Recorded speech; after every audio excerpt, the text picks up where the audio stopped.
Hi friends, welcome to ஷியா ஸ்டேரி. இன்றைக்கி இந்த வீடியோவில் கத்திரிக்காய் வச்சு சூப்பரான ரெசிபி தானே பண்ண போகிறோம். அதுக்கு என்னென்ன பொருள் தேவைன்னு பார்த்துடலாமா? கத்திரிக்காய் எடுத்திருக்கேன், தக்காளி பழம் எடுத்திருக்கேன், பூண்டு எடுத்திருக்கேன். பூண்டு ஆப்ஷனல் தான். சின்ன வெங்காயம் நான் உடச்சி வச்சுருக்கேங்க. இஞ்சி பூண்டு பேஸ்ட் இவ்வளோதான் இது தேவை. இப்போ ஃபஸ்ட்டு பார்த்தீங்கன்னா, நான் என்ன பண்ணுறேன்னா, தக்காளியை நான் ஃபைன் பேஸ்ட்டாக அரைச்சி எடுத்துக்க போகிறேன். 3 தக்காளி எடுத்துருக்கேன். அதை நம்ம மிக்சியில் போட்டு ஒரு ஃபைன் பேஸ்ட்டாக எடுத்துக்கலாம். அப்புறம் கத்திரிக்காய் நம்ம நீல வாக்கில் கட் பண்ணி எடுத்துக்கலாம். நான் கட் பண்ணி எடுத்துக்கிட்டேன். அப்புறம் சின்ன வெங்காயம் உரிச்செல்லாம் கொஞ்சம் மட்டும் தனியாக எடுத்துருக்கேன். இது பேஸ்ட் எடுத்தாச்சு தனியாக, இஞ்சி பூண்டு பேஸ்ட். ஸோ இப்போ நம்ம செஞ்சிடலாம். முதல்ல கடாயை அடுப்பில் வச்சுட்டு நம்ம நல்லெண்ணெய் சேர்த்துருக்கேன் நான். ஸோ நம்ம இந்த ரெசிபிக்கு எதுவும் நிறைய எண்ணெயை நம்ம சேர்க்க வேண்டியது இருக்கும். ஸோ அதனால் நம்ம நல்லெண்ணெய் எடுத்துக்கோங்க, நல்லா டேஸ்ட்டாகவும் இருக்கும். நல்லெண்ணெய் ஊற்றிட்டு நம்ம கத்திரிக்காயை போட்டு நல்லா ஃப்ரை பண்ணிக்கோங்க.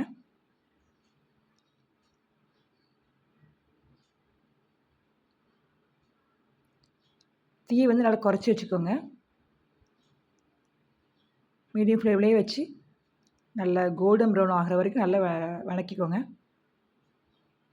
இந்த ரெசிபி ரொம்ப டேஸ்ட்டாக இருக்குங்க. இது நீங்கள் சும்மாவே சாப்பிட்லாம், அந்தளவுக்கு டேஸ்ட்டாக இருக்கும். ஒயிட் ரைஸில் போட்டு சாப்பிட்டுக்கலாம், இல்லை சாம்பார் சாதம் எல்லாத்தையும் நல்லாயிருக்கும். இப்போ நம்ம அதே எண்ணெயில் கொஞ்சம் வெங்காயத்தை வதக்கி எடுத்துக்கலாம். தனியாக வச்சு அந்த வெங்காயத்தை வதக்கிக்கலாம். அப்புறம் அதே பாத்திரத்தில் எண்ணெய் ஊற்றி கடுகு போட்டு, கடுகு பொரிஞ்சதும் முழு சோம்பு இருக்குல்லங்க, அதை போட்டுக்கோங்க.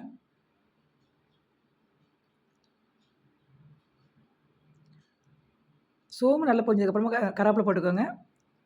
நெக்ஸ்ட்டு கட் பண்ணி வச்சுருக்க சின்ன வெங்காயம். நீங்கள் சின்ன வெங்காயம் இல்லைன்னா பெரிய வெங்காயம் சேர்த்துக்கோங்க. நல்லா பொடிசாக கட் பண்ணிக்கோங்க. போட்டு நல்லா வதக்கிக்கோங்க.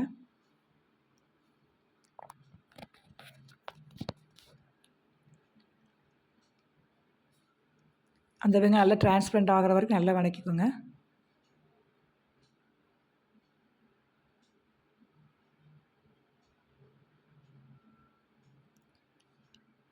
லைட்டாக உப்பு போட்டிங்கன்னா சீக்கிரம் வதங்கிடும். ஸோ இந்த மாதிரி நல்லா டிரான்ஸ்பரண்ட் ஆகிற வரைக்கும் நல்லா வதக்கிட்டு இஞ்சி பூண்டு பேஸ்ட் ஆட் பண்ணிக்கோங்க.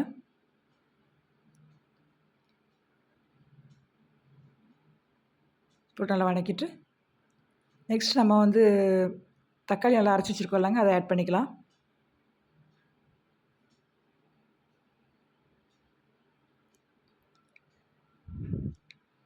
கைவிடாமல் கிண்டிக்கோங்க. நெக்ஸ்ட்டு இதில் இதுக்குரிய மசாலா ஆட் பண்ணிக்கலாம். மஞ்சள் தூள், நெக்ஸ்ட் மிளகாத்தூள். மிளகாத்தூள் உங்களுக்கு எவ்வளோ காரமாக அதுக்கு சேர்த்துக்கோங்க.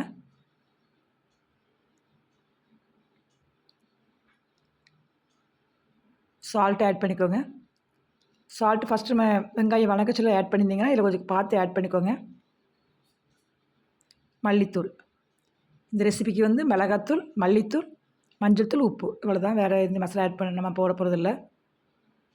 நல்லா வதக்கிட்டு நம்ம தக்காளி அரைச்சோல்ல, ஸோ அதை தண்ணி ஊற்றி லைட்டாக அலசி உள்ளே சேர்த்துக்கோங்க.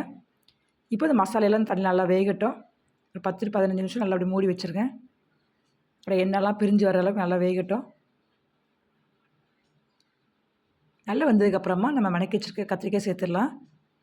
கொஞ்சமாக ஆனியன் தனியாக எடுத்து வச்சு வதக்கி வச்சோல்ல, முழுசாக சின்ன வெங்காயம், ஸோ அதையும் ஆட் பண்ணிக்கோங்க. உங்களுக்கு அந்த மாதிரி தனியாக வெங்காயம் கிழக்கு பிடிக்காதுன்னா நீங்கள் அதை ஆட் பண்ண வேணாம், வேணும்னா சேர்த்துக்கலாம்.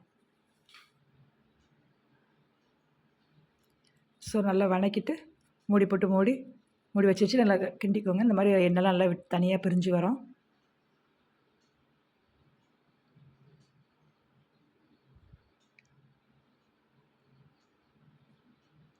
நல்லா கிளறி விட்டுட்டு அகைன் கொஞ்சம் மூடி கொஞ்சம் நேரம் வேகட்டும். இந்த ரெசிபி ஒயிட் ரைஸ் ரொம்ப சூப்பராக இருக்கும். சாம்பார் சாதம், ரச சாதம், ஸோ எல்லா பிரியாணி கூட ரொம்ப நல்லாயிருக்கும். நீங்கள் செஞ்சு பார்த்துட்டு எப்படி இருக்குன்னு மறக்காமல் கமெண்டில் சொல்லுங்கள். கொஞ்சம் மூடி போட்டுட்டு 2-3 நிமிஷம் மூடி வச்சு திருப்பி எடுத்துருங்க. நல்லா எண்ணெய்லாம் நல்லா பிரிஞ்சு நல்லா நல்லா கெட்டி ஆயிடுச்சு. இப்போ வேறு பாத்திரத்துக்கு ட்ரான்ஸ்ஃபர் பண்ணிடலாம்.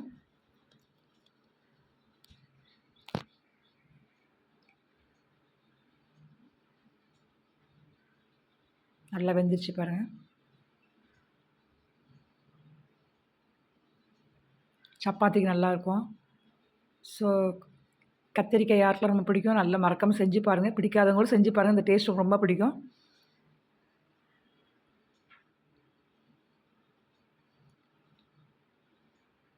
ஸ்டவ் ஆஃப் பண்ணிவிட்டு ட்ரான்ஸ்ஃபர் பண்ணிடலாம்.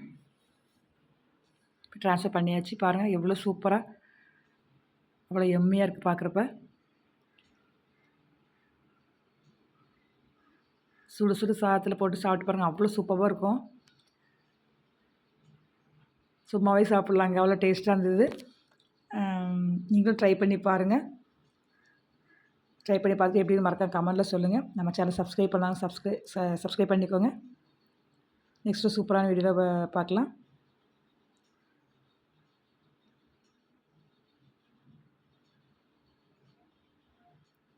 ஓகே ஃப்ரெண்ட்ஸ், தேங்க்ஸ் ஃபார் வாட்சிங்.